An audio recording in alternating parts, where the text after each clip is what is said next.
Soy, the final frontier. I'm Comrade Britt. And I am Wolf 35 Pat. These are the voyages of the starship USS Ricky Martin, our ongoing mission To explore old episodes, both cringe and based, and to boldly go into TNG Season 4! Soy Trek the podcast is here. We're here. One half vegan, one half queer. 100% communist, unless we have a less leftist guest. Patrick and Britton, talking, joking, farting, and shitting All about Star Trek. Like our buttholes, this show is wrecked. Soy Trek the podcast is here. So listen to Star Trek right in your ears. Did you say listen to Star Trek? I started to, and I was like, oh, I'm supposed to be saying Soy Trek. Yeah, that's the name of our show. So yeah, I think we are not allowed. We are not allowed. We are not. We're not allowed to say or anything involved with that. We are watching TNG today. I think I said I was trying to correct myself as I was saying it, so I think I went Stoy Trek. Stoy Trek. This is a Leo Tolstoy podcast. Today we will be talking about suffering and the themes of suffering and the work of Tolstoy. Tolstoy. To read Tolstoy, you have to enjoy good scotch and cigars. You must have a very wet voice. A very wet voice. This is Tolstoy talk. This is... But the good thing, Story Trek. Story Trek is legally distinct, so we can say it as much as we want. You sound extra wet today, my friend. Extra wet. I'm going to have to wring out your microphone cover after this is done. Oh my lord, I'm sorry. It's okay. I cover it with a condom underneath. And every time before I come over. You could say I'm in the NBA the way I'm dribbling.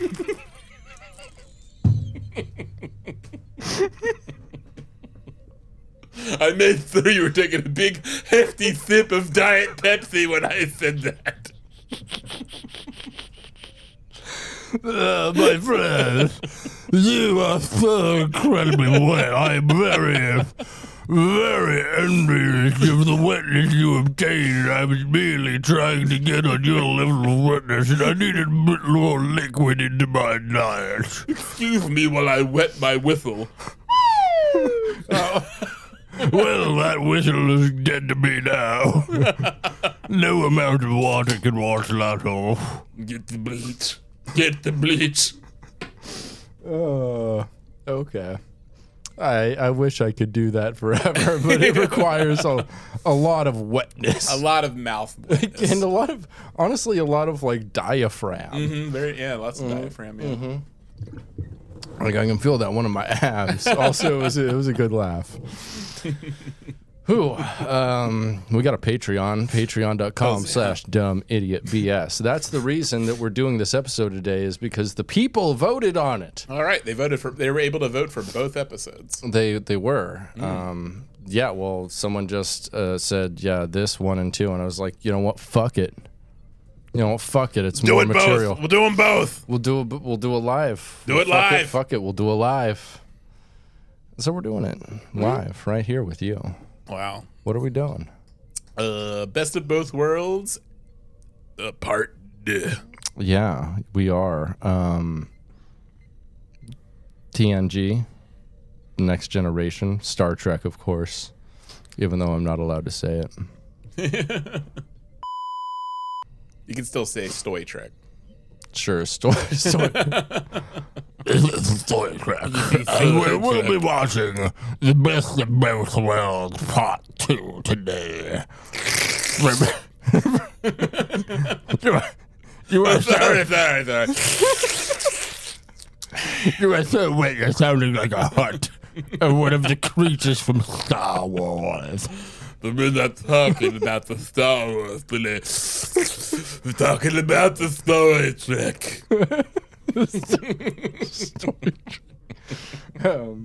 So TNG Season 4, Episode 1 first aired September 24th, 1990. So they took a nice 3-4 month break in between the end of Season 3 and this. And so there was a big cliffhanger there. Yeah. And a lot of... a lot of anticipation. See what happens. What are they going to do? Are they going to kill off Picard? Because like no one's ever been reversed from being a Borg before. Yeah, that we know of. Can you imagine if they did? If Patrick Stewart was like, "Yeah, I'm not coming back." That would be incredible. That would be an incredible decision. Like it ends up destroying the Borg cube and Picard with it. Yeah. Yeah. That would have been a bold choice. That would have been a very, very bold choice. Yeah, a choice I might have agreed with. Because we haven't had that happen before. Yeah, I guess besides Discovery. They haven't really Game of Thrones did, but they did only in the second episode really. In Discovery. Yeah, because Georgiou was actually the real star of the show. So. Right, and then. I did kind of like the reveal they had with Lorca though, and kind of his role. Oh yeah, same. I actually kind of wish that he had lived, and he kind of was like in Georgiou's role almost, right? Where he kind of had a redemption, like our half redemption. Yeah, exactly. Yeah. Or mirror Georgiou rather. Yeah. Right. That would have been interesting because I really like Jason Isaacs, but I love Michelle Yeoh too. Yeah, so she's really good. Have them both. Yeah, why not both? But I mean, they can't afford that much good star power, I guess. Though, didn't they say supposedly in Season 5 they're going to bring back have the good Jason Isaacs? The good Jason Isaacs. Yeah, like the Are Jason. They? Because there's a chance he's still alive. So far as we know. Yeah, like the it's one of those Cedo Jaxa things, where they found wreckage or something, but they don't know for sure that he's dead. Or Mirror Lorca died, but. Yeah, the real Lorca. Yeah, we don't know Lorca. if he's dead or not. Yeah. So could be possible. Could be We never saw him die or even see him at all. So yeah, I'd like to know more about that. He could have been locked in a closet this entire time. With R. Kelly. Are you saying he's in the closet? You think they're gonna go directly? He's in the closet with R. Kelly. Yeah. Oh yeah. Getting peed on. I've watched that whole thing several times, all 35 chapters, and it's let me tell you, that's a wild ride. Yeah, I would recommend it. I think it's on my server. Is it on the Flex server? Yeah. Nice. Go ahead and watch it. It's a fun little. So watch. I got my gun. Yeah, there's a lot going on there, man. Yeah. I will tell you that much. Yeah, it would have been easier for him to see a therapist instead he made it in the closet. Yeah. So this is one of the few double episodes that is written and directed by the exact same team. Once again by Michael Piller, written by Michael Piller. Oh, so he did come back and write the second. He did, and he obviously stayed on with Star Trek and the franchise because he went on to co-create Voyager and DS9. Yeah. And have a big part in the Star Trek. Up until his unfortunate death in, I think, 2006 or something like that. He died pretty young. Yeah. So, on the Enterprise, and then it's directed by Clifford Bull, who was mean to Will Wheaton, apparently. Yeah, and also was Will Wheaton in this episode? Yeah, he was. Yeah, he was. Yeah, that's right. Yeah. It was definitely on the first episode quite a bit. Yeah. Not as much on this one, I don't think. Yeah, I think, wasn't he mostly just at, speaking through comms mostly and at the if I remember correctly. I can't remember. I just watched it yesterday. Cool.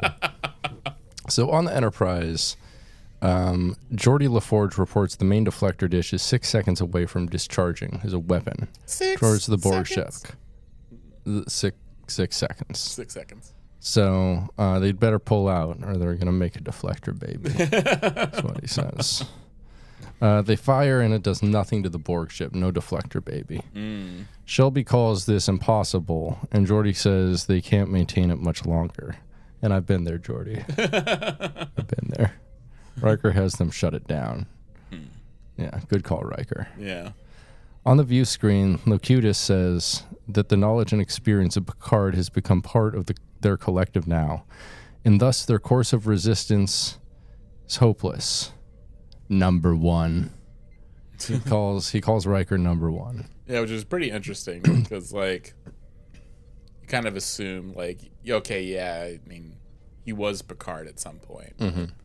Like, he's also now as part of this collective consciousness, and just he's merely the voice, so he's not just Picard. Yeah, I mean, he's speaking. He's like the Borg Queen, basically. That's a term of endearment, like Picard, the individual, had for Riker. Right. Yeah, but I guess I could just be fucking with him. So right, and I feel like this is one of the first like Borg with an actual name. Yeah. Most of them are like part of a group and named thereafter, like a 7 of 9 type character. Yeah. I mean, Hugh retains his name, but was that his original name, or he chose his own name or something, right? No, I think they named him Hugh. Did they name him Hugh? Yeah. Okay, so like he's given a humanized name. And yeah, a human. Human. That'd be funny if his name is like Human, MANN. I love that. So we get credits at 3 minutes and 15 seconds here, or maybe 3 minutes and 16, like John 3:16. Oh yeah, hells yeah! One of my favorite verses. What about you? Yeah. Can you repeat it for me? Man should not lay with man. For God loved the world so much that He gave His only begotten Son for it. Oh no, I that what's Austin 3:16 though? I just whooped your ass. Oh yeah. What? That's what it is. No, what? It definitely is. Glass crashes. Oh, it's Austin's music. He comes in. Oh no! He's coming in! It's the Texas rattlesnake! Oh God! No! Here he coming. Here he coming. He coming now. Here he coming now. Oh God! It's the rattlesnake now. Yeah. That's my good old JR impression. That's good. That's pretty good. I love JR. He's still on AEW now. That's so insane. He's still he's like 70 something. He has to be more they than bring that. him out for like the fucking Saturday show, and he looks 70 30 years ago. He's going for it's a backbreaker. And also, like, whenever Sting comes on, he goes, Sting! he does sound pretty wet. He's a pretty wet sounding fella. I mean, I had his cookbook, and it's all stuff that was basically just generates phlegm. Like it's just put more vinegar and sugar on it. Bit more milk and cheese in that now. I think I need another stick of butter. Get that good old JR phlegm going now. Oh, yeah. What is JR Cajun at all? JR is not a Cajun man. He's like from Texas, I think, or something. Yeah. He's on the Texas, Louisiana border. He does not sound very Cajun, though. Put more butter in that now. Yeah.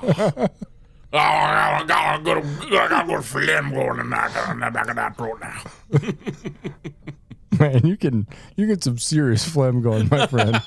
That'd make me like throw up trying to do that. Seriously, I gag after a while trying to. I should probably also like maybe like loosen my shirt, take off my tie. Yeah. See, I got a loose neck. I got a loose around my shirt collar, so I'm able to generate a lot of phlegm that way. Yeah, for true. Oh, that's you got. I can go a little bit about it.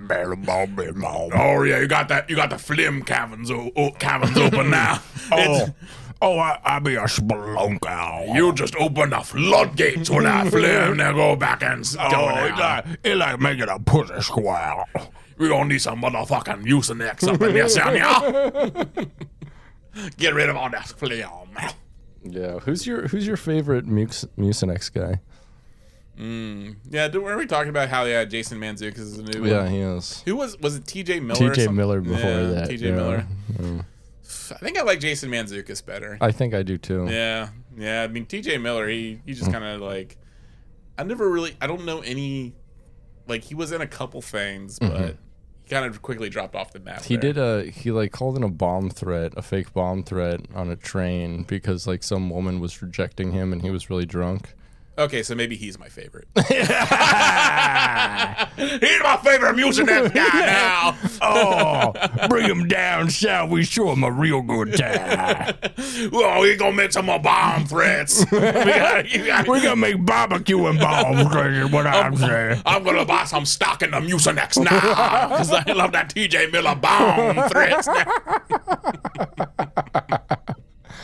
Cool. So after the credits, we get first officer's log, stardate 44. Oh, it doesn't matter. Yeah, it doesn't matter. They're completely useless numbers.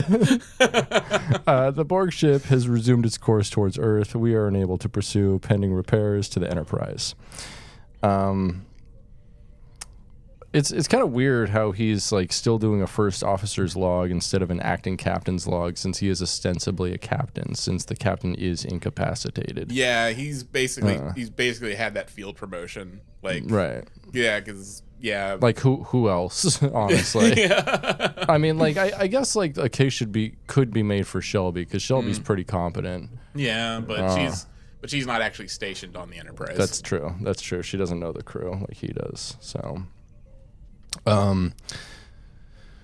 the use of deflector dish has left the Enterprise disabled as the Borg continue towards Earth. Hansen informs the crew that their engagement has brought them valuable time to mobilize 40 starships towards Wolf 359, with the Klingons and perhaps even Romulans sending reinforcements.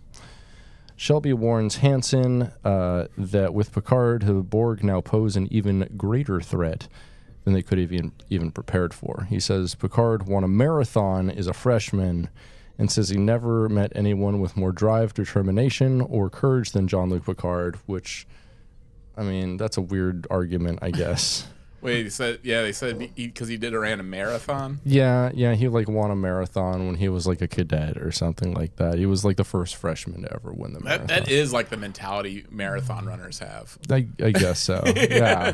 Like, I don't understand marathon runners and like how their brain works, because it's like, but you also have to be able to shut your brain down for a long time, because like, it's like 4 hours or whatever. Well, I mean, like a good marathon runner can do it in like 3 hours or something. Yeah. But even imagine shutting your brain down for that long to like be able to run. Like I can't do that. I can't like listen to music and like not do anything for that long. They typically don't even have like headphones or anything. They're not listening to anything. I mean, a lot of them do. A lot of them do listen to stuff, but like still, it's like fuck. I just couldn't push myself to do something like that, and I've pushed myself to do a lot of weird things physically. You know what I'm saying? Yeah. I've you know, like devil emoji. So you know what I'm saying? Yeah, I knew a guy back in Baltimore who ran one. He trained for it. He lost like 40 pounds or something. Holy shit, that's crazy. I mean, the training itself is like where it's really at. Yeah, he just ran nonstop, and he did it. But still, it's I mean, it was probably hell on his body. It's probably destroyed his knees. Yeah, and he's gonna have knees problems in his life. And bleeding nipples. That's a thing. You gotta lube up your nipples before you do it, because the shirt like chafes them and makes them bleed. So Hansen says that under no circumstances is Picard helping the Borg, but he is in fact a casualty of war, which Crusher takes to mean that there's no chance to recover him. Yeah, because really, like, they had encountered Hugh at this point, right? Then no, they encountered Hugh after. After this, this is still one of they're like second or third encounter with the Borg. Yeah, really, it's still young in their Borg encounter shift. That's right, because Picard's like, kill it, and so like so at this point they don't even know if people can be saved from being Borg. Right. Yeah, so they're basically like lost completely. So Hansen laments the loss of Picard and gives Riker a field promotion to captain, wishing the circumstances were better. Riker wishes the Admiral luck. Aboard the Borg cube, they add a sick prosthesis to Picard, and it drains him entirely of color, but it looks really fucking cool. His like cutting arm thing. Oh yeah. Yeah. A single tear wells from Picard's eye and falls down his face. Really great shot here. Yeah. Artistry. In the turbo lift, Worf, Wesley, and Riker discuss returning the phasers are retuning their phasers or giving them a chip that retunes them. And Worf says the Borg have neither honor nor courage, and that is our greatest advantage. And I just love this line. and again, like, they're like, well, we gotta like, reinvent the wheel here. We gotta like. We gotta come up with these things to like retune our phasers to get, to have like the constantly changing frequency. They don't think of like, why don't we try something different than phasers? It's like, hey, we still have like guns with bullets, and they're like, no, we can't try that. They could just teleport them in a minivan, and they could just drive around running them over. I mean, yeah, like they could just like they could have like they could just give Worf a push mower that he could then just hold up and just like kill them all with it, or give them all chainsaws or something like that, and just like or like no, we saw in the holodeck in Star Trek First Contact that a gun works on them. Oh yeah, just like normal guns. Yeah, like machine guns or something. Yeah, like give them fucking guns and fucking take Borg out. It's like whatever. Yeah, make them oopsie daisy. Now Star Trek's violent, but it like makes more sense. Yeah, that would have been sick if like they had given like Worf one of those like Gatling guns that Jesse minigun. Yeah, minigun like that Jesse Ventura had in Predator, and he's just like mowing through. That rule. Like that would probably have been too badass, I guess. Yeah, a little bit too badass for the time. And that would actually have Worf winning a fight. So yeah, they're like, no, we can't have Worf go in there with a minigun and and at the time probably like, trigger a few too many Vietnam vets that are watching. Like, oh no. So in engineering, Shelby can't get the shields working again and reports to Riker that the main deflector dish is operational and being tested, and they should be underway in about 3 hours tops. Riker praises her effort on the Borg cube. She says she didn't get Picard back, but Riker says she got them their shot and did a good job, and says, well, they don't have to like each other. She keeps him on his toes, which means he wants to fuck her. He wants to be kept on his toes, if you know what I mean. He wants a high bed. He wants a high bed so he kept on his toes, you know what I'm saying. He wants a high mattress, way up high. You gotta put on no tippy toes now. We're gonna need to back to the story cast. Back to Story Trek. Talking about the erotic adventures of Riker. Wolf 359 is the topic at hand. The Riker hits to the bridge as Admiral Hansen is relaying the news and says the fight does not go well. So the signal is abruptly cut off. So Admiral Hansen is presumably, I don't know, dead. Dead. Fucking dead. He's dead now. Next we get a captain's log. Stardate doesn't matter. From Riker, repairs are complete, and the Enterprise is warping to rendezvous with Starfleet at Wolf 359. Communications from the site of battle have been cut off, possibly by Borg interference. So the Enterprise is headed towards Wolf 359, and Riker promotes Shelby to first officer over Data and Worf, as he can't afford to move his current staff during crisis, which is kind of fair. I mean, she makes sense, I guess. Yeah, you don't need them learning new positions. Right. Yeah. And also, like, Data would make sense, though. I mean, Data could, like, do it instantly, I think, very well. Like, and she could do ops just fine. Like, Data is good in any position, I think. Yeah.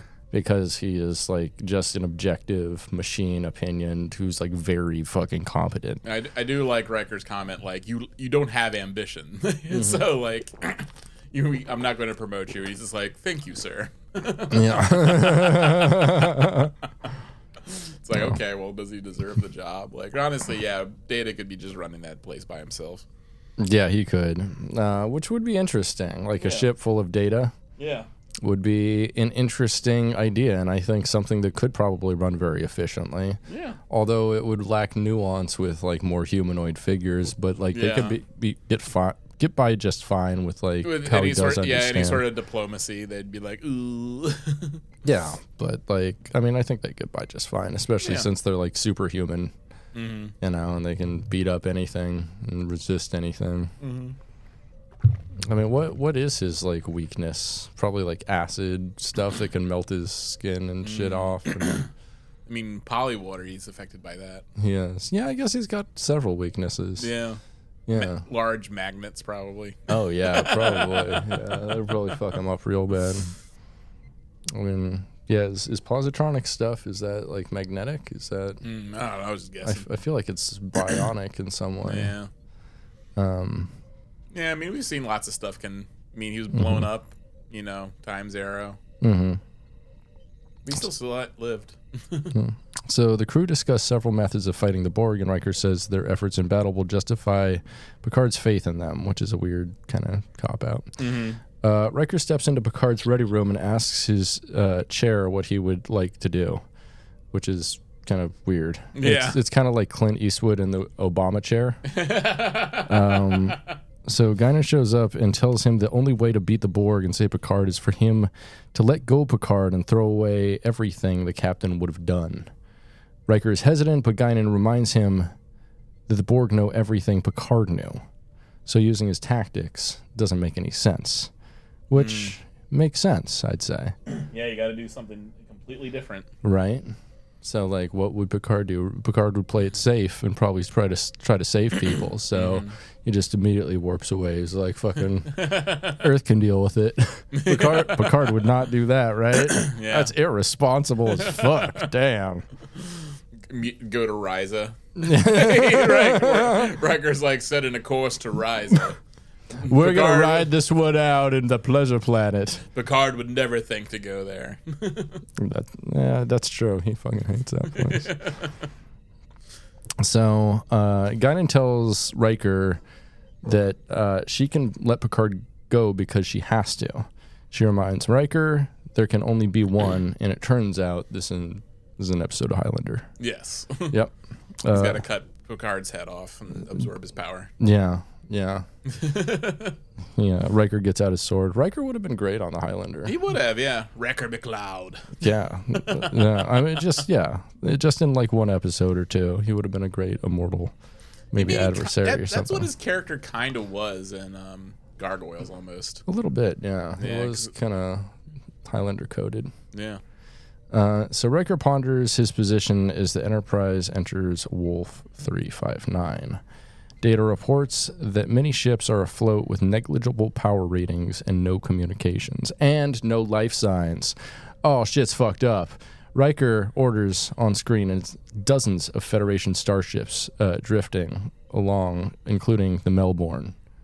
The chair Riker was offered, so he might have died up in that. He might have died up in that. The battle was a disaster for Starfleet. And also now thinking about, we were talking about how this best of both worlds is basically sets the tone for all of TNG, but it also is responsible for also creating Deep Space Nine, because Wolf 359 is where Jennifer dies, which is Sisko's wife, and the reason he has disdain for Starfleet and his negligence to be the commander of Tarek Nor. Yeah. Yeah.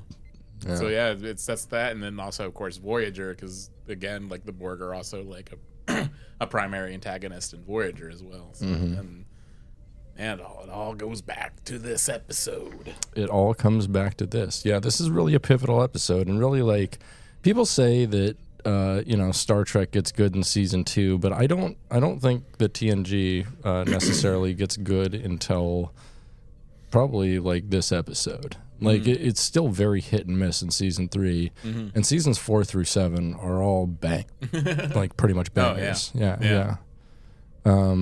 So Data tracks the Borg ship, and Riker orders to intercept as Shelby prepares her saucer plan. Shelby reminds him Picard knew of the saucer plan, so the Borg will still be prepared for it. Riker says he's counting on that, which... What if Picard's counting on him counting on that? Ooh. Uh-oh. You ever think of that? No, never thought of it. Riker assigns Worf and Data to a special mission before reporting to the battle bridge. As the Enterprise approaches the Borg ship, drops out of warp, Riker hails them and stalls with fake negotiations with Locutus. Locutus knows better and demands they disarm their weapons, and they escort them to Sector 001. But Riker cuts him off. The ruse is successful and allows them to pinpoint the source of Locutus's transmission. Data and Worf proceed with their plan and activate emergency transporter armbands. Locutus threatens Riker, and Riker bluffs him, telling him to take his best shot. Knowing the Borg has to access the Enterprise's subspace communications through Picard, he resets them using scrambler code Riker 1 and orders the Enterprise to separate. Of course, he'd have a code that's like Riker 1. Yeah. That's, like, they're like, it's your name and then like a complicated number after it. And he's like, how about 1? That's a combination idiot has for his luggage. 1, 2, 3, 4, 5. So the Enterprise separates, and both parts open fire at the Borg cube to no effect. The Borg fire a tractor beam at the bottom section, and Riker evades the attack. Wesley reports the Borg are ignoring the saucer, which is all part of the plan. Riker orders Shelby aboard the top section to fire an antimatter spread. Locutus is puzzled as this is unexpected. In the shuttle bay, Data and Worf take off towards the cube as the antimatter masks their engine signature, and the shuttle is able to penetrate the Borg electromagnetic field by flying through it, and they beam into the cube. So it's like going in raw. Yeah. That's how they do it. Beaming in that cube. They beam in the cube, no protection. It's a euphemism. Yeah. Hey, girl, can I beam in that cube? You know what I'm saying? Know what I'm saying? You know what I'm saying to you? They It's look. like yes and no. I've gotten a few of that.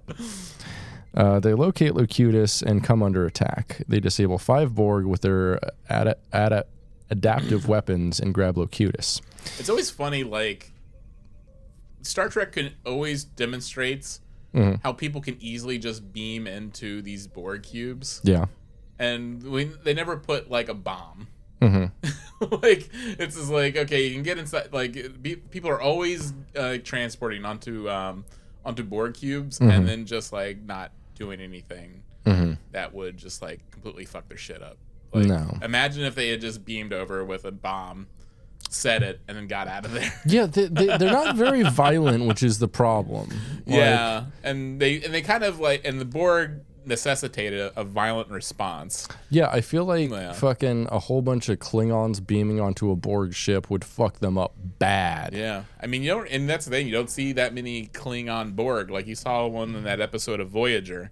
And I think, didn't you see one in the episode of Prodigy as well?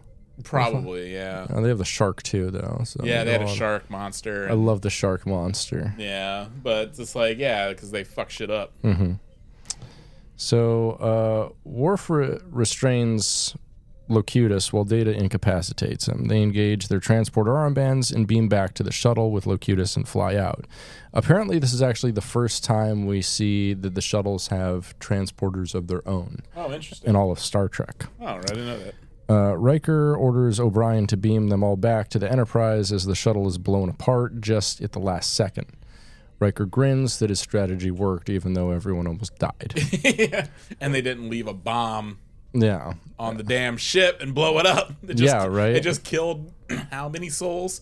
Blew up how many ships? And you guys are just like, well, that was a success. No, the Borg ship's still operating. we have stuff more powerful than atomic bombs that we could have just like thrown in this giant like electric city. Yeah. But no, we could have just like we could have fucking brought it in with a shuttle that we just flew in there and beamed it on. That we just did. Yeah. Very cool. Yeah, but, by the way, this is still hurtling towards Earth. No big. We could have stopped it right here.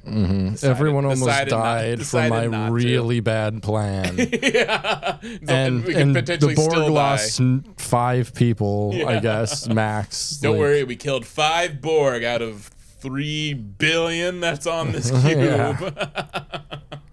So Shelby reports that the saucer section's impulse engines are disabled. The Borg cube increases its power as Riker prepares to draw fire from the Borg with the star drive section. However, the Borg resume their course towards Earth. Oh man, shit's fucked up. They gonna get fucked up on Earth. Only if someone left a bomb on board. Oh well. Oh well, that would have required them being on board, especially getting a shuttle near it. Yeah, nearly impossible. No one could have done that. A shuttle with apparently transporters of its own.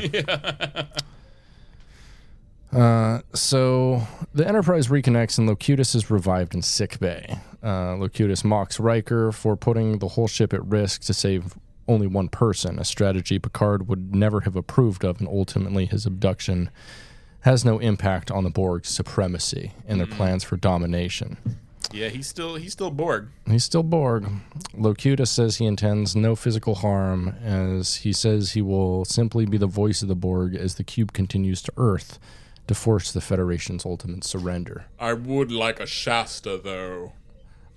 Or to watch Shasta McNasty. You ever seen it on UPN? Yeah. I missed that show. Pretty cool. Pretty cool show starring that guy, the son of Jake Busey. Jake Busey was his name. We've got Jake Busey in that show. That's the only guy I remember.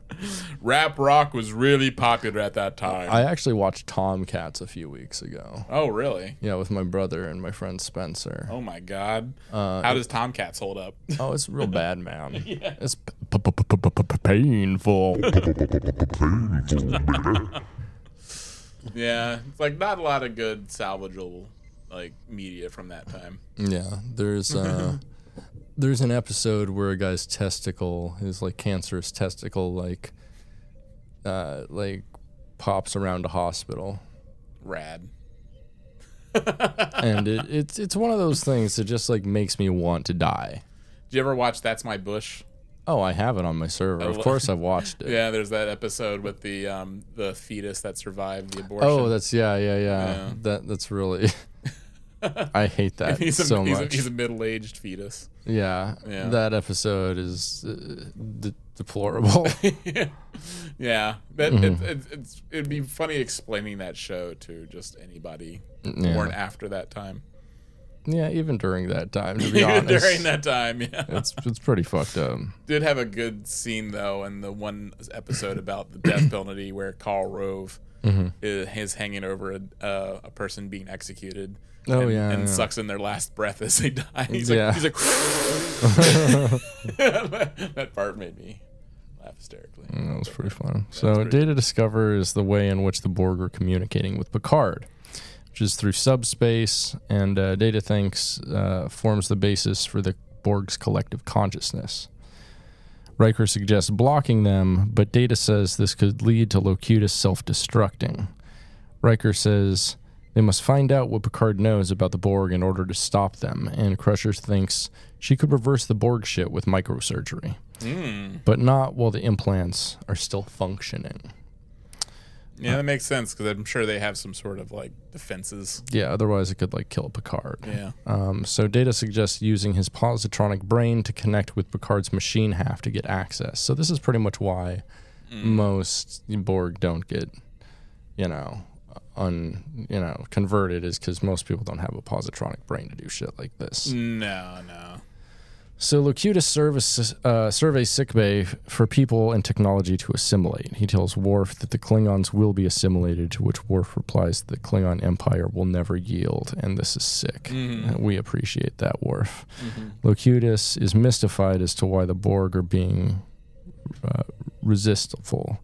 In their view, they only want to raise the quality of life for all species they assimilate. Worf retorts that the Klingons like themselves just the way they are. And you know what? I like the Klingons just the way they are too. They have good self-image. Yeah. Yeah, I appreciate them. Yeah, they're very romantic in their own way. Sometimes a lot of them get a little Klingon supremacist, which we don't love. No, that's a bad culture. But yeah, they love life. They love death. They love partying. They love fighting. They know how to live, and they know how to die. Yeah, they certainly do know how to die. So Locutus blasts Worf's defiant tone, stating such a vision is so narrow, and that all would become one with the Borg. Yeah, which, you know, it's his own view. Yeah. It's both sides, you know. Yeah, the Borg are just like the human centipede on a larger scale. Mm-hmm. Yeah, he calls Data a primitive artificial organism, which is actually pretty fucked up for the Borg to say, because he's pretty advanced. I don't know. Yeah, he's pretty up there. Mm-hmm. So Dr. Crusher quickly incapacitates Locutus with a hypo spray, and Worf assists Data to take him to the cybernetics lab. Riker then gets the word that the Borg have entered Sector 001. Oh my God. They get near Earth. Welcome to Earth. So Enterprise receives word from the Jupiter Outpost 92 of visual sighting of the Borg cube, and planetary defenses are responding thusly. But Shelby severely doubts its effectiveness. I severely doubt its effectiveness. Yeah. When the Borg cube coming for you on your Earth, you're kind of fucked, you know. What you gonna do when the Borg cube comes after you? Yeah, brother. Oh, the Borg cube has been doing so many reps, and it's ready to take you on. It's ready to show everyone you're not the man you say you are. You're a little princess. You're a little baby princess, and I'm gonna put you to bed, and I'm gonna stroke your hair like the little princess that you are. I love Daddy's princess so much. I love Daddy's little princess so goddamn much. Ooh, I'm gonna Go to put you in a sleep, little tutu princess. and give you a little give you one of those easy bake ovens and watch you make little treats for me. Oh, my little princess. Oh, yeah. You're gonna have the best Christmas of your life, little princess. You're gonna feel so taken care of, and I'm gonna snuggle you to sleep with a cup of hot cocoa near a hot fireplace. Yeah, that's great. Well, still, need a drink after that one. Mm-hmm. Impressions make you thirsty. Most people don't know. But then you have a Diet Pepsi there that quenches your thirst. Yeah, it makes me feel new again. As you see, this is my third one today now. Jesus. We'll see if I finish that. So I've consumed 2.5 liters of Pepsi today, which is over a half gallon. You're gonna be like one of the living Buddhas, you know, the people that mummify themselves when they're still alive. Yeah. Like the guys who just like eat honey and like twigs and shit until they're like they drink some dead but alive. Yeah, they drink a thing that like basically mummifies them from the inside. That's so cool. Yeah, I'm sure that's what Diet Pepsi's doing. I'm gonna come over here, and then you're going to be sitting in the lotus position, completely mummified. Let's. Yeah, I'm gonna be the first Pepsi mummy. The first Pepsi mummy. Yeah. They're gonna put you in a glass display case and have you at Pepsi headquarters. The Pepsi mummy. So the Borg cube is 27 minutes away from Earth, and the Enterprise is 42 minutes away from the Borg. So they're pretty far away now. Mm.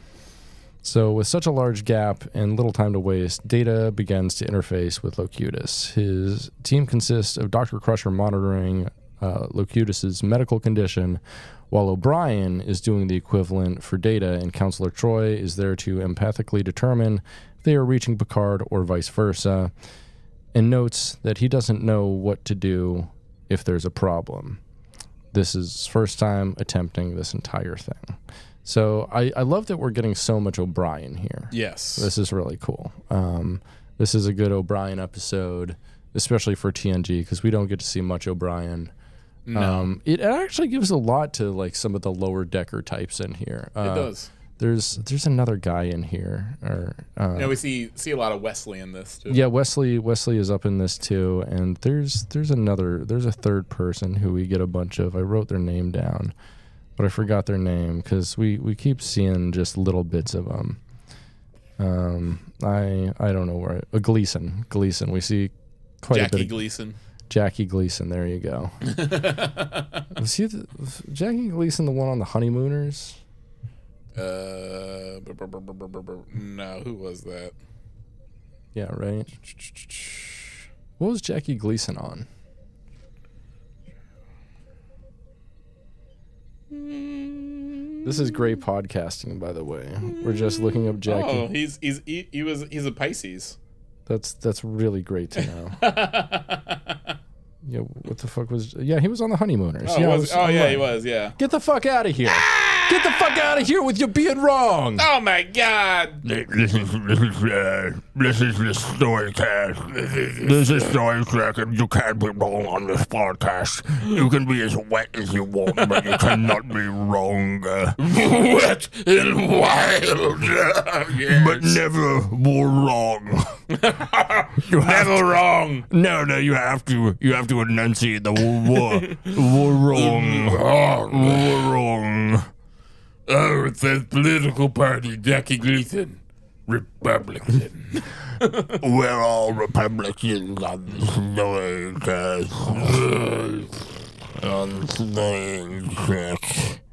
Oh, he was playing golf with President Gerald Ford. I bet both of them got blown by the same caddy for $45 apiece. Personal life includes fear of flying, interest in the paranormal.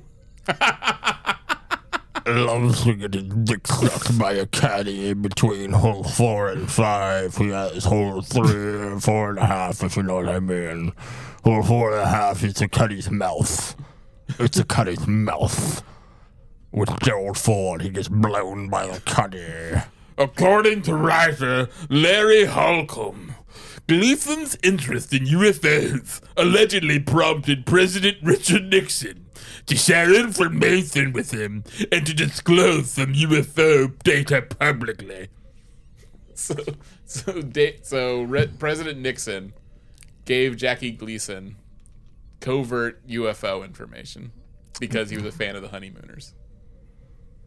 That's what the government should be doing. Yeah. Honestly, I don't like the government doing things really because it mostly does dumb stuff. Yeah. But that's dumb in a funny way. Yeah, that's pretty hilarious. I love a fucking like president being like, "Oh, I really like your stuff. Do you want state secrets?" Like that honestly, that kind of fucking rocks. And if it's I can't trust Jackie Gleason, who can I trust? Right. It's like the modern equivalent would be like fucking Trump being like, fucking, hey, Zach Galifianakis, I really liked the Hangover movies. Would you like some secret documents? Well, I mean, I think it's actually even worse than that because remember, like, he showed stuff to Kid Rock. He was showing, remember? Who is a clown in a way. Who is a clown and a comedian in a way. Remember he was like he was bringing Kid Rock in on some sort of meetings and Kid Rock said like, should I even be here? Yeah, Kid Rock knows better. yeah, he's just like, Kid Rock knows that's above his pay grade. Yeah. But I think that's pretty funny. I mean, yeah, that's great. I love how presidents just have like guys they share, just like dudes they share information with, just like regular dudes that they just want to like be cool with. Yeah, like they just want to impress and be cool in front of these dudes. It'd be good. It'd be good. So. O'Brien makes his first connection but fails to get access, and Troy doesn't sense anything. So it's not successful so far. The cube breaks through the Mars defense perimeter as Enterprise arrives at the sector, but is still 23 minutes behind the Borg. Data finally succeeds in his third attempt at interfacing with Picard. As he's downloading information, Locutus becomes aware of him and attempts to break the connection using his spinning blade attachment. And this is pretty sick. Yeah, this is getting the money out of the practical effects budget. Yeah, I like how the Borg know to have fucking cutter arms. Yeah, just like some sort of melee weapon. But the Federation can't figure this shit out. Yeah, right. It's like they have the spinning blades. How do we counteract that? I don't know. Like get a fucking sword, man. Yeah, like get a big pointy thing, a spear. You could literally like make a sword in the replicator. Yeah. They could just have as many swords as they fucking want. Yeah. And they just have like power tools on their arms. It's really not that difficult. You just cut off the arm. Like you know? and Worf supposedly has like, his bot left and Mach left and stuff, but but they just show up. They're just like hung up on his wall. And he doesn't ever think to use them. No, Like, he uses them in ceremony and yeah, like which leads me to believe that they're just like non-functional mall swords. They are. No, he's like a mall ninja, but for Klingon, he's a weeb, dude. Yeah. He's just like it'd be funny if they invaded and they're like, Worf, get your bot left, and he's just like, it's not actually sharp. It doesn't do anything.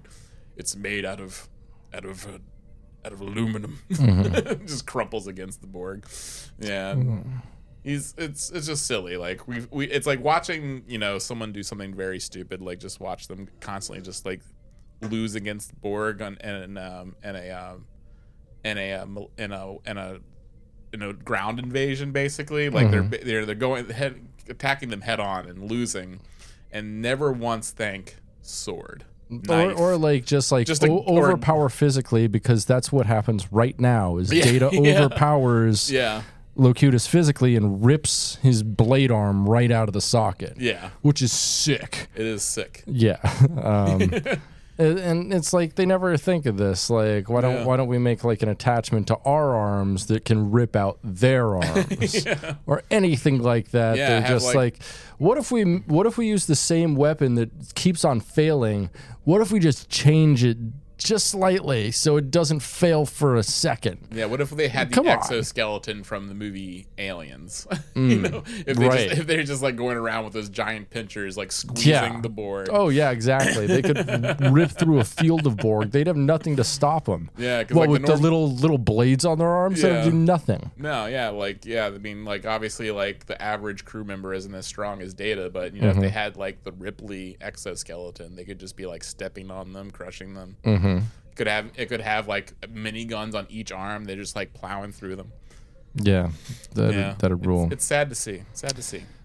So Crusher detects increased neural activity in Picard and suggests the Borg might be severing the link, or trying to.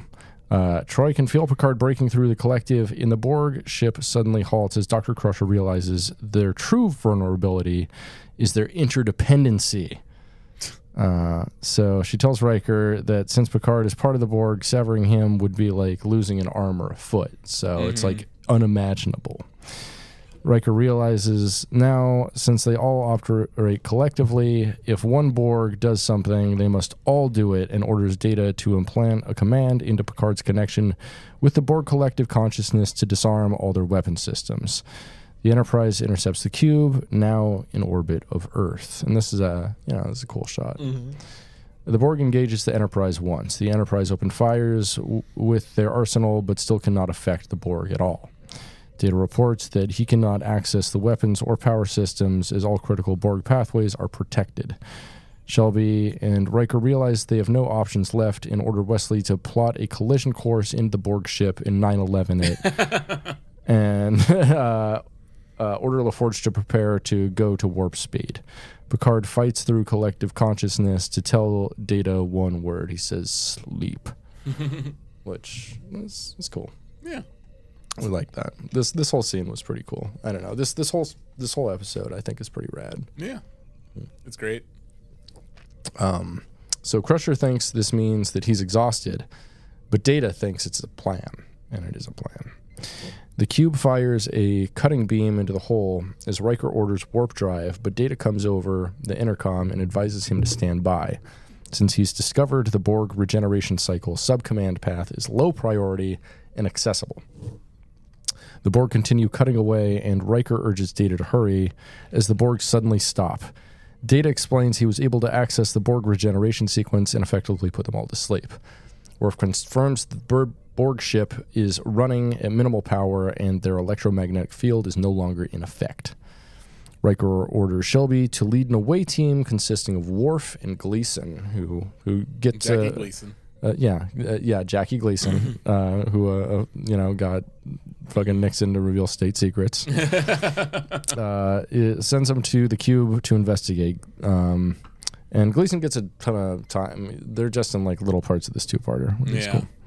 So Shelby confirms the entire ship is currently in a regeneration mode and that the Borg are completely dormant. So Riker inquires how long they can potentially keep them in this condition, but Worf's tricorder ratings are fluctuating rapidly. Shelby realizes that Data's command has caused the Borg power net to feed back on itself and has triggered a self-destruct sequence. Hells yeah. Hell yeah, we fucking love to see that. So Shelby questions if Riker wants them to attempt to disarm it. What is it about a self-destruct sequence that's so fun? I don't know. It's a ticking clock. Yeah, it is a ticking clock. And you get that. I wish you got it in more like wooden ship movies. Like, wooden ships rule so much, but I also love the plot device of, like, I wish the wooden ship would have, like, a bomb on it. It just has, like, a cannon that's facing directly directly down. Directly down. Self-destruct sequence initiated, and there's a guy counting next to it. He's like, 3, 2, oh, F up. Master and Commander with self-destruct sequence. That's in my notes. That's what we're going to do. Get it started, Hollywood. The strike is over. We can start making movies again. So, wooden ship self-destruct sequence. Well, Dr. Crusher is uncertain what the destruction of the Borg vessel will do to Picard, and Data suggests the advantages of closer examination of the Borg and their ship. Riker decides not to tempt fate and orders the away team returned at once, and for Wesley to have the Enterprise moved away. Probably wise. Yeah. Explosions. No idea how big that explosion's going to be. Yeah. Explosions began to erupt in the Borg ship, causing Picard to convulse a little bit. The Enterprise speeds away as the Borg coming. ship. Oh yeah, you know he coming. You know he coming. Come. Yeah, that's what he'd be doing. Yeah. So the Enterprise speeds away as the Borg ship explodes all over Earth, if you know what I mean. Maybe. There we go. Come. There we go. Yeah, there we go. And it ostensibly ends the threat of the Borg here, at this place in time at least. Yeah. But as we know, they just keep on coming. Yeah, they do. And I guess the next time is like during the events of Star Trek, Next Contact. Which is, several years after this. Wait, no, we got the Hugh episode. Yeah. Yeah. Well, were the Borg like a serious threat to Earth at that? Oh, to Earth. Yeah. First contact is like yeah. Next time they're a threat. Right. So in the lab, Picard begins to return to normal as his Borg implants begin to shut down. Troy asks him how he feels, and Picard looks at his arm and replies, "Almost human," which is the name of an episode at some point. I don't remember. The name of a show, too, right? I think so, yeah. Dr. Crusher is confident that removing the Borg hardware will not pose a problem, which is some real weird confidence to have. Yeah. I'm sure it won't be a problem. Oh, God. Oh, God. Oh, God. So still Captain Riker asks him how much he remembers, and Picard replies that he remembers everything, including some, quote, brilliantly unorthodox strategy from a former first officer of mine, which is a very Picard thing to say. Yeah, also it's like he's basically half dead and still finds time to compliment Riker. Yeah, very nice of him. As the Enterprise prepares to dock at Earth Station McKinley for 5 or 6 weeks for a prepare and refit, Picard, with bandages on his head, is back in uniform and at his desk in the ready room. And I find it weird that they have him back in kind of a command position so soon. Yeah, no therapy or anything. No, and as we'll see, and I think the next episode, he has to go fight his brother in order to get over this. Yeah. They basically force him to have some leave time, and he just goes and hangs around his brother who hates him. And Super duper. We love to see it. Yeah. So Shelby requests permission from Captain Riker to disembark, and Riker defers to Picard, thus relinquishing command back to him. Picard grants her request and commends her on being promoted to the head of Starfleet's task force in charge of rebuilding the fleet, which is a cool position to have. And we see until season 3 of Picard. Yeah, we see later that she ascends to a pretty high position, but then gets shot out of the sky. Yeah, she get murdered. Shelby is confident to have it back in less than a year. The whole fleet, really? All right. She also coyly suggests to Riker that he would have his choice of any Starfleet command, but Riker tells her and Picard that his career plans are his own business, but he appreciates having options. Yeah, he appreciates having options. That's what his little black book is all about. You know what I'm saying? As Riker leaves to take the Enterprise to Station McKenna. He says that in a Grinder song, the Grinder notification sound. Yeah. Oh God, I keep on meaning to put that on the board. The Grindr notification. Yeah, that's a good one. How about? Yeah. That's a good Grinder. Whoa, dude! Hey, whoa. Why'd you press that button? Whoa! I don't know about that. Yeah, that's the Grinder notification. That's the Grinder notification. No. I mean, it'd be great if it was. Yeah. That would be funny. No one would use the app if that was the noise. Or if it was.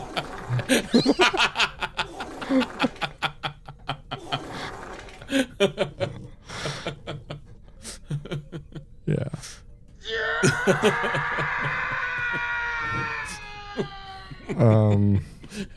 Like people would download it and quickly just delete it instantly. Like someone would be sitting in a movie theater, you just hear it. Yeah, so my girlfriend has a cat meow. Oh, really? And so I always think like her cat is doing something. And I'm like, why is her cat over on like the nightstand? But it's her phone. Oh, it's very confusing. I used to have the woman from the addiction show. I can't remember what it's called, but it's like My Strange Addiction. Oh, it's like the woman who's like addicted to the computer cleaner. Cool. Yeah. And she's just like, it's like I'm walking on sunshine. And I had that as my notification sound, and it scared the shit out of me every time my phone rang.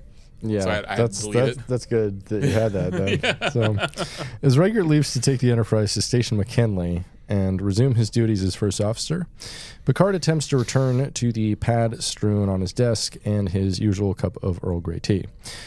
But a haunted look is on his face as he puts down the cup. He silently goes over to the ready room's window and looks out at Earth. A scarred man. Contemplating life.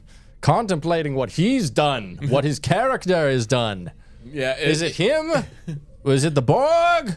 Yeah, it's very interesting to like put him back in command after he just committed like a mass murder. Right. And also could potentially still like they don't know. He's like the first person they've brought back from being a Borg. I know. He could be fucked up. He could be a double agent, and he could have been like, a whole Borg queue is like fucking pittance to like fucking have to sacrifice for the larger plan where they think I am, and they could have done that in season 3 of Picard. Yeah.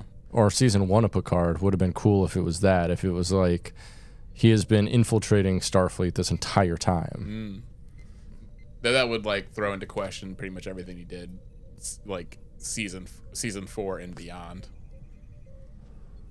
Yeah, or I mean, it would make sense if they were like different factions of the Borg. Like he was like leader of the faction of the Borg that like fights the one that is led by the Borg Queen. Like those are different Borg. Okay, I got you. You know what I'm saying? I know what you're saying. That's why these ones are made entirely out of computer parts, and the ones by like First Contact get made out of like newer looking computer parts. You know what I'm saying? Oh yeah, okay. They look more like Apple computers. A little bit. Yeah. A little bit. No. They should, like honestly, like he probably should have been like cast out of Starfleet at this point. Because they should have been like, all right, we'll give you like literally like the coolest, chillest retirement for life. Yeah, but you're obviously too much of a threat, really. And right. Also, right. You just murdered like over 1 million people. Yeah. We hear that there's like this job fucking at a deep sea station that you'd love. Yeah, there's a job here, or you could just become like a archaeologist. And that's a whole nother talk, because there's a episode right after this. Is that called Almost Human or what episode after this? Yeah, the one with his brother. Family. There you go. Yeah. And it's like, Yeah, it's a great episode, and he has to like get over this entire thing, but he does so basically by like fist fighting his brother In the mud. in the mud. Yeah. And then he laughs a bunch, and he's like all better. I'm like, no, he's like mentally ill. If you fist fight your brother in the mud and then like laugh about it, you need to talk to a therapist. Yeah. Yeah, strangely he never goes to like Deanna about this. Like yeah, it's just like yeah, it's like or like yeah, I guess he talk to Guinan? It probably does, yeah. So it's just like I mean, yeah, especially in like the movies they share. But yeah, there's a lot going on with him. He probably shouldn't have come back, especially that we see by Picard season 3 like oh yeah, he had Borg sperm. Oh yeah, Like the Borg were the Borgius sperm. yeah, baby. the Borg rewrote his entire DNA, and he was just shooting Borg loads everywhere. It's like if that's the thing is like that's why they should have taken Riker. They would have like had an entire galaxy worth of drones, like in every sort of race. Oh yeah, Like everything. Like God, like the Borg were dumb up in that shit. Like especially like all over Risa. Risa would be like a Borg planet. They wouldn't even have to invade. It would just become. Risa would be the Borg planet. Yeah. Yeah, damn. Yeah, they really fucked up. They really did. Well, you know, Should have chosen Riker. hey, you know what? Life's full of woulda, shouldas, couldas. You know, if ifs and buts, Could have had the Borgie. if ifs and buts were candies and nuts, we'd all have a bowl of granola.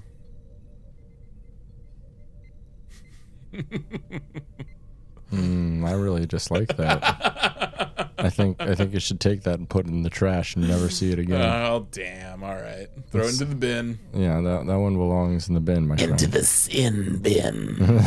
Yeah, don't do that one either. The sin bin's also in the sin bin. So I got some production notes about this. Some interesting stuff. So there was an atmosphere of anticipation for this episode among Star Trek fans during the entire 3-month summer hiatus between this episode's first part and the two-parter that had ended the third season. So fans were left wondering about Picard's fate, and the series production team worked to keep plans for this episode extremely hidden, aiming to retain the suspense for the much-anticipated season premiere, which is pretty cool of them, I think. Yeah. Wasn't there what like 3 point something million viewers for this episode or something? There was a bunch of viewers. Yeah. I think it was like 12 million or something like that. It was a bunch. A bunch of people. So anticipation for this episode was so great that someone even concocted a fake version of the script that ended up in the possession of some fans and brought Picard back by revealing that his assimilation had merely been a prank by the Q. Which would have really taken the wind out of the sails of this. Sucked. That would have really sucked. That would have pissed a lot of people off. So the real plot for this episode had been difficult to birth. Rick Berman later admitted, when we finished the first half, we had no idea what the second half would be. And Michael Pillars said the same, which is very strange of them. But I'm glad it ended as well as it did. I thought it was pretty good. Yeah, that's very odd. Yeah, so Michael Pillar preferred not to plan too far ahead before writing a script and had not expected to return to the TNG production team himself. Because of this, he waited until after his contract was signed before beginning to consider how he would write himself out of the seemingly unsolvable cliffhanger that the previous episode had ended with. Specifically, he waited until he returned to the Paramount lot in late July 1990 before sitting down to wrap up the story. So this might have ended up very differently if Michael Pillar had not have come back. I like how it almost as if like this very pivotal moment in Star Trek was a complete accident. Or like it was like him like basically trying to make his contract worth more. Yeah, and it's just like something that basically changed the entire trajectory of Star Trek. Was him trying to write a cliffhanger so that they'd hire him back to complete that story. Yeah, he's just like, you know what? I returned everything to zero. The rest, it'll just continue on normal from this point forward. And it's like, oops. Now you motherfucking got Star Trek Picard. So here's one of my favorite things. So although the two parts of Best of Both Worlds are depicted as taking place roughly within the same few days, subtle changes are made, such as to sets and costumes during the hiatus between production on the pair of episodes. Therefore, when episode 2 begins, minute details have changed, mostly Different lighting on the main bridge set, and the hairstyles of Jonathan Frakes, Gates McFadden, and Michael Dorn are all different. No.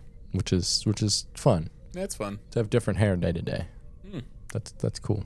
That's fun. It's 3 months, you know. Yeah. That's enough for a new hairstyle. But to the viewer, it just seems like they stopped during this very important thing and all got haircuts real quick. They're just like, okay, Picard's Borg. They just went to that fucking was it a Bolian barber? What was Oh, yeah, the Bolian barber, yeah. Yeah, the Bolian barber. They're just like okay, Picard's Borg, hold the phone. We're all going to take like an hour here. You know, we're going to we're going to take some showers. We're going to refresh before we return to this. Like, you know, some of us are going to get haircuts. Some people are going to take a little short nap. Let's see. Let's approach this with a fresh mind. And Picard was like, okay, or Lucas was like, okay, and everyone just took a little breather. And they all got haircuts. We'd love to see it. Yeah, that's great. Yeah, what'd you think of this episode? Yeah, it was great. I loved it. You know, it's like that's definitely like if you were to include a list of must-see episodes for someone who'd never seen TNG before, like this two-parter would definitely be there. Like it's basically how you understand like the entire rest of the franchise, and yeah, it's great. You know, we got to learn more about the Borg, you know, their weaknesses, everything else, and yeah, that was great. You know, it's a great character moment for Picard, so yeah, recommend it. Yeah, is their weakness love? Huh? Is their weakness love? Weakness is love. Is their weakness love? Is the weakness love? is the Borg's weakness is love. Yes, that's the Borg's weakness is love. Yeah. Or just like the fact that they have weaknesses that can be exploited that no one seems to exploit. Yeah, like people can just come and go. People can just come and go as they please off of Borg ships, and no one cares. And like you can always chop them in half with a sword, no matter what they do. But you're not going to use a sword. No, you're going to keep using this thing that's been proven not to work. That can be easily worked around. You're going to keep using that thing, no matter how many times it fails. You're going to keep using it instead of like a sword. Do you think it'd be easier to suck a Borg's dick or have a Borg suck your dick? Consensually, of course. Well, then if it's consensually, I don't think the Borg would consent. But what if the Borg wanted to learn either how to suck dick or how to have its dick sucked? I think they would already know that from experiences at from Picard. You think assimilating Picard? He's gonna know. I don't think so. Many that dude doesn't get his dick sucked very often. Come on. You know, I'm gonna say I don't know. I mean, clearly, like there is some sort of. I think Borg sex happens, but I'm sure. But it looks like it probably just happens, like artificially. Like there's probably actually no contact because I mean they have Borg babies. We've seen the Borg babies. We've seen the Borg babies. That's what I think about when I go to sleep. Yeah, think about sweet little Borg baby, baby Borg doot doot doot doot doot baby Borg doot doot doot doot doot. No, I think it's like they sort of made like the people in the Matrix. They just get born in the pod. Oh yeah. Yeah. Big old artificial womb. Yeah. It's born that way. What would you do if you were born in an artificial womb? Would you ever call mom? No. Is that a good question? Yeah, I guess. Yeah, what I wouldn't have a return to the womb type thing. I would just be like, oh yeah, that's my home. Yeah, that was my home. Yeah, I was born in the giant milk pod. Yeah, big bunch of gel. Yeah, big bunch of milk gel. Milk gel. Milk gel. Well, in the Matrix, they were just drinking themselves, just ground up human. That sounds good. Yeah, like a Soylent Green, these people. Yeah. And that's why it's tasty. I don't know. To feed that many people, though, they had to be dying like a ton of people every day had to die. Yeah. Think about overpopulation. How many people we could eat, and how many people we need to eat. Like especially if they can process the bones into effective foodstuffs. If they can process the entire body, the fat, the protein, and the bones into a foodstuff. You know, you're talking like on average in America, like almost 200 pounds of meat per person. And that's some good eating now. And that's a lot. That's enough for probably, I don't know, I'm going to say each person probably can sustain someone for half a year. Probably. So a person, you might only need to, especially under like starvation conditions, maybe only need to eat like a person full of nutrients a year. And so, you only need one person to die to sustain yourself a year. Okay. Which isn't terrible. No. Yeah, it's a pretty good. Yeah, it's like, you're basically taking like that life, that year of theirs becomes yours. I'll swallow your soul. Yeah, that's about right. Yeah, so now you can think about that while you masturbate tonight. Cool. You can think about having to eat just maybe one person a year and like starve yourself, only eating one person a year. If we were forced to eat people, what would you do as a vegan? What would I do if we were forced? Yeah. I mean, what would you still masturbate the same way? I'm not sure how. Is this some sort of chaos theory? How is this connected? Just answer the goddamn question, Pat. Just answer the goddamn question. You know what I'm talking about. Yeah. But you know what I'm talking about, too. I think your grinder just went off. Yeah, it moved hearing that sound. Yeah, you got a notification there. Yep. Hells yeah. Yeah, well, I guess that's probably a good place for us to leave it. And this is a pretty good episode, I think. Yeah, classic episode. Definitely a must-see. Like, check it out. Yeah, and it has, kind of interesting politics of interconnected, like, military theory and stuff like that. And, like, it does, like, bring into question their military command structure. Yeah. And if that's, such a good thing for them to have. Yeah. If they had more of a collective ship, it wouldn't matter so much if they lost one such pivotal person. But it seems to matter a great deal. Yeah. And it would have really mattered if Riker wouldn't have left, or would have left and taken the USS Melbourne. Yeah. I mean, at that point, like, since Picard had already been assimilated, like, it would be pointless to even bring him back anyway. They already have his knowledge. Right. So everything that he knew instantly became theirs. Like, freeing him didn't take it away. That's probably true. So, like, honestly, like, putting the ship in danger just to save him was kind of unnecessary. That'd be so funny if, like, every time they had an encounter with Picard from that point, they just, like, he's like, they're hailing us on screen, and it's just, like, him looking down at his dick, and they're like, you have a stinky dick. And he's like, no, take it off the screen. Take it off the screen. Oh, my God, they know. Yeah. I know what you did last summer. It's Rumpelstiltskin over here. It's Rumpelstiltskin. I know about your penis.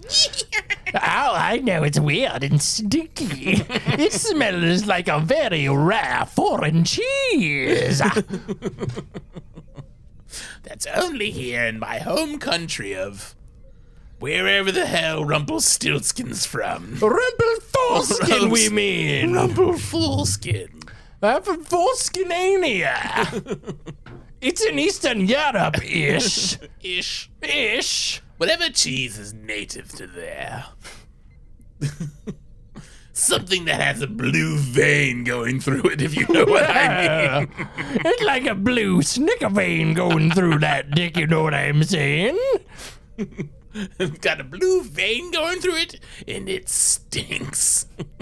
It makes me want to eat it up. I'm going to take a child. I'm going to take a child, and I'm going to make lots of foreskin out of it. Oh, you're gonna weave foreskin out of a child's skin. I am. We don't really need to. You just cut it off more. You don't really have to weave it so much. Okay. It comes off in patches, you know. I guess the weaving is the straw into gold. So Right. Yeah. Right. That's a separate story. It's That a my sep- brother Rumpelstiltskin. his cousin. Yes. Yes, that's what he did. I, on the other hand, They're far more nefarious. I have different appetites. I think you're on the sex offender registry, baby.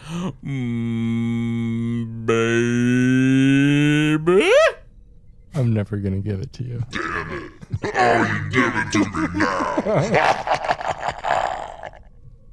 Yeah. I think that's a good place for us to leave it, huh? Yeah, I think so. Yeah. Thanks for hanging with us, Voyagers. Be well, travel safe, and watch Best of Both Worlds Part 1 and 2. It's a real delight. It sets up a lot of what happens in Star Trek. Yeah. You know, it's a pivotal moment, and it's surprising how much of an action episode it is without that much action. You know, there's a couple of away team moments where they get to murk some fucking... I guess they do kill more enemies in here than they usually ever kill. And there's not really that, like, we don't really have any huge space battles because I don't think like the Star Trek budget really had that. No, and it's fine. They totally get past that. This is pretty dank, man. Yeah, it's great. But Wolf 359 was an inside job, is all I'm saying. Yeah, Federation. Like, I want to know how Commander Shelby stayed safe this entire time. Yeah. Like I'm just asking questions. Yeah, where was she during first contact and all that stuff? Right. Yeah. Where was she? What was she doing? Yeah, she looks suspiciously like the Borg Queen. They both have high cheekbones. How do I know? I've never seen them both in the same place at the same time. Do I know they're different people? She could have just had a really bad skincare regimen for a while. That's true. Bingo bango, Borg Queen. You know what I'm saying? Yeah, they could have had that. They could have made her the Borg Queen. That'd be a good like arc for her character. Would it? No, probably not. No, not really. I mean, I actually kind of got sick. Yeah. I kind of got sick of the Borg. Like, I don't know. Like, yeah. Especially by Picard season 3. I'm like, I'm done. Put a fork in me. I'm done. I don't need. Yeah, I like that they finally killed him potentially. Yeah, potentially. Like I would. I'm okay with I would finally killing them. Yeah, I would be okay if they never show up again. Yeah, I'd be okay if the Borg are a threat that is never seen or heard from ever again. That's what I like about DS9. No Borg. Mm-hmm. No Borg. Yeah, they got bigger fish to fry. They got the whole Dominion up in here. Yeah, they got the Mirror Universe. Didn't have any TNG Mirror Universe episodes. Had 2 DS9 ones. No Borg. No. 0 Borg. Yeah. Well, this has been Star Trek. Thank you so much for coming and listening to our talk on Leo Tolstoy and his impact on Star Trek. And thank you for listening to our very wet mouths. And thanks for trekking with us, soy boys, girls, and other worldly beings. And dong and shocker.